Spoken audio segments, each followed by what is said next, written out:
Hey guys, welcome back to Next Gen Medico. My name is Nesar and I am currently in the second year MBBS at NMCRC Visnagar, Gujarat.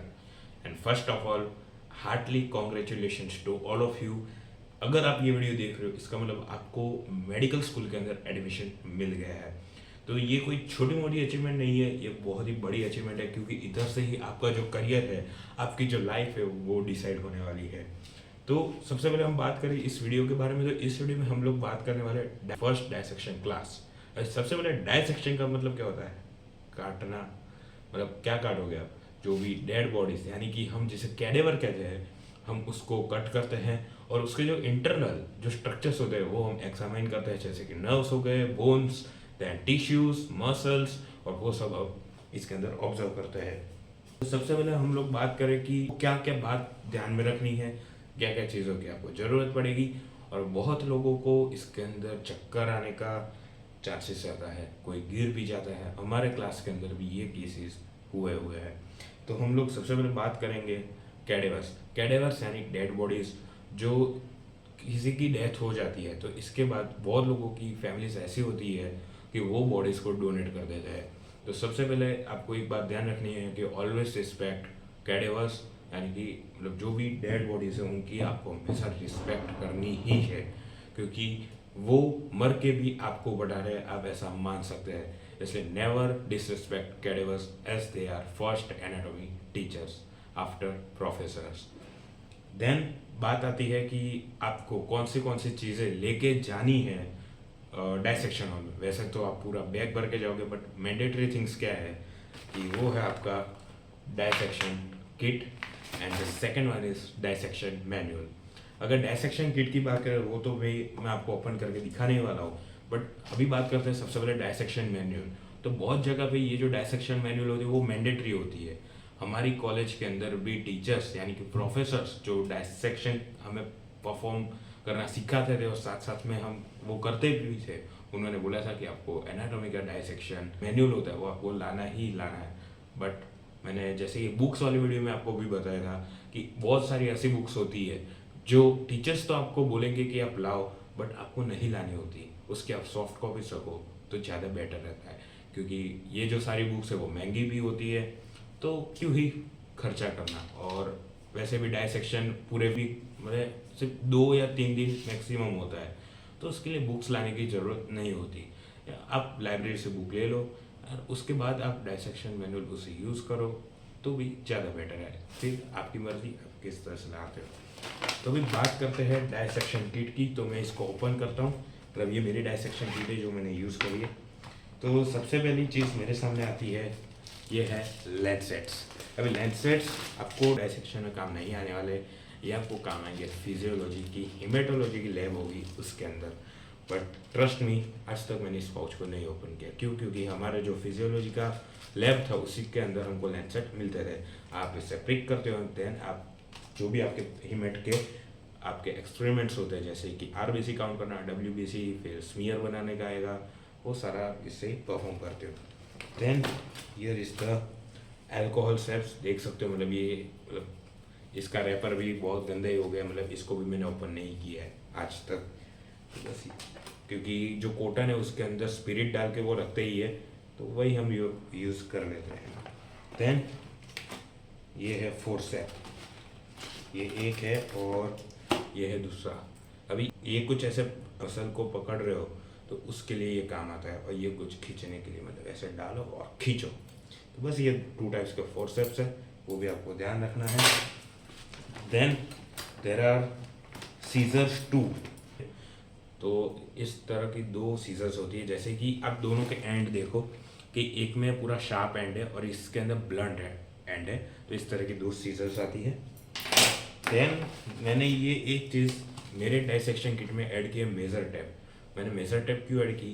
क्योंकि जब anatomy का viva या practical होता है उसके अंदर आपको surface marking करनी होती है, तो उसके अंदर आपको 1-1 सेंटीमीटर सबका ध्यान रखना होता है। तो इसलिए मैंने ये मेज़र टेप रखी हुई है, सॉरी गिर गई। और अब आती है मोस्ट इम्पॉर्टेंट चीज़ डायसेक्शन के लिए, वो है आपकी scalpel. So here is the scalpel. जैसे आप देख सकते हो मैंने ऊपर ऑलरेडी ब्लेड लगाई हुई है और ये रही उसके एक्स्ट्रा ब्लेड्स। तो ये है पूरी डायसेक्शन किट जो आपको मार्केट से मिल जाएगी। देन अगर हम आगे बात करें थर्ड इम्पॉर्टेंट चीज़ कि आपको हमेशा लैब कोट पहनना ही पहनना है ड्यूरिंग डायसेक्शन, क्योंकि डायसेक्शन के टाइम क्या होता है कि जो भी फॉर्मेलिन होता है अगर आप ओपन करने जाओगे तो वो बहुत बार आप ज़्यादा फोर्स से खींचते हो तो वो आपके ऊपर भी उठ सकता है, तो आपके कपड़े गंदे ना हो, इसलिए आपको हमेशा लैब कोट पहनना ही है। एंड फोर्थ एंड फोर्थ चीज़ है वो है मास्क। तो मास्क आप हमेशा आपके पास रखो, सर्जिकल मास्क जो रीयूजेबल ना हो, मतलब यूजेबल भी रखो तो कपड़े का रखो जो आप आफ्टर वॉश आप वापस से यूज़ कर सकते हो, तो वो आप रखो तो ज़्यादा बेटर है। And then the fifth thing is the surgical gloves. वो भी मेरे पास अवेलेबल नहीं है वरना मैं आपको बताता। तो सर्जिकल ग्लव्स भी आपको आपके पास रखने हैं। कभी भी डाइसेक्शन करो तो हमेशा ग्लव्स पहन के ही करना है, विदाउट ग्लव्स अंदर नहीं करना है। इसका रीज़न ये है कि जो बॉडीज़ होती है, जब डेड बॉडी यानी कैडेवर जब हॉस्पिटल से कॉलेज के अंदर आता है तब उसके अंदर बहुत सारी प्रोसेसिंग की जाती है बॉडी के अंदर, तो उसके अंदर वैसे तो 99.9% इन्फेक्शन के चांसेस आपको नहीं रहते, बट क्यों रिस्क लेना, 0.1% भी आपको इन्फेक्शन ना लगे, इसलिए हमेशा सर्जिकल ग्लव्स का यूज़ करें। And the most important thing then कि कुछ खाना नहीं है डायसेक्शन हॉल में, क्योंकि फॉर्मेलिन की स्मेल से बहुत लोगों को वॉमिटिंग जैसा होता है। तो अगर आपने खाया आपका स्टमक फुल हो गया, अगर आपको ब्लॉटिंग जैसा हुआ और फिर फॉर्मेलिन की स्मेल लगी तो सब कुछ ही राम दे के बाहर, तो बॉडी के ऊपर ही आ जाएगा, फिर समझ सकते हो कितना ब्लंडर हो जाएगा। देन हमेशा आप आपकी चीज़ लेके जाए, कभी भी किसी के ऊपर डिपेंडेंट ना रहे कि मेरा दोस्त डायसेक्शन किट लेके आएगा और मैं उसका यूज़ करूँगा, ये हमेशा मत रखो। देन हम आगे बात करें कि डायसेक्शन के दौरान आपको कौन सी चीज़ें याद ध्यान में रखनी है। तो सबसे पहली चीज़ जो आपके काम आएगी वो है स्काल्पल। अगर आप अपर लिप हो रहा है तो इधर से लेके पूरा इस तरह का मतलब एक पार्ट कट करने को रहता है, जब तक मेरे को याद है, मतलब पेक्टोरल्स मेजर पेक्टोरल्स माइनर वो सब आप पढ़ोगे, अभी टेंशन मत लो, नया नया आपको लग रहा होगा। तो always hold scalpel like a pen. वो सबसे पहले ही दिन आपको जो भी प्रोफेसर्स है वो भी आपको ये चीज़ बताएंगे। तो अगर मैं अपना एक्सपीरियंस बताऊं कि जब मैंने पहली बार स्काल्पेल को बॉडी में टच किया था तो अंदर से कैसे हो रहा था, मैं गया, मतलब मैं ऐसे टच कर रहा था, मतलब हाथ ऐसे वाइब्रेट हो रहे थे, मेरे को नहीं गया, टच करना है। एक बार टच हो गया, थोड़ा सा कट अगर आपने अच्छे से मार लिया फुल कॉन्फिडेंस के साथ, मैं लिख के दे सकता हूँ कि आप डायसेक्शन में आपको आगे जाके इतनी सारी इश्यूज नहीं आएगी। हाँ, जब भी डायसेक्शन चल रहा है तो ध्यान से प्रोफेसर्स की बात सुनो और उसके बाद उसको अच्छे से रिवाइज करो। हर बार डायसेक्शन के दौरान प्रोफेसर्स को क्वेश्चंस आप पूछो, जिससे आपका नॉलेज अच्छे से एनहेंस होता है, क्योंकि आप जो बुक के अंदर पढ़ रहे हो वही का वही आपको डायसेक्शन के अंदर पूरा लाइव देखने को मिलेगा। ऐसा लाइव आप यूट्यूब पे भी नहीं देख पाओगे, ट्रस्ट मी।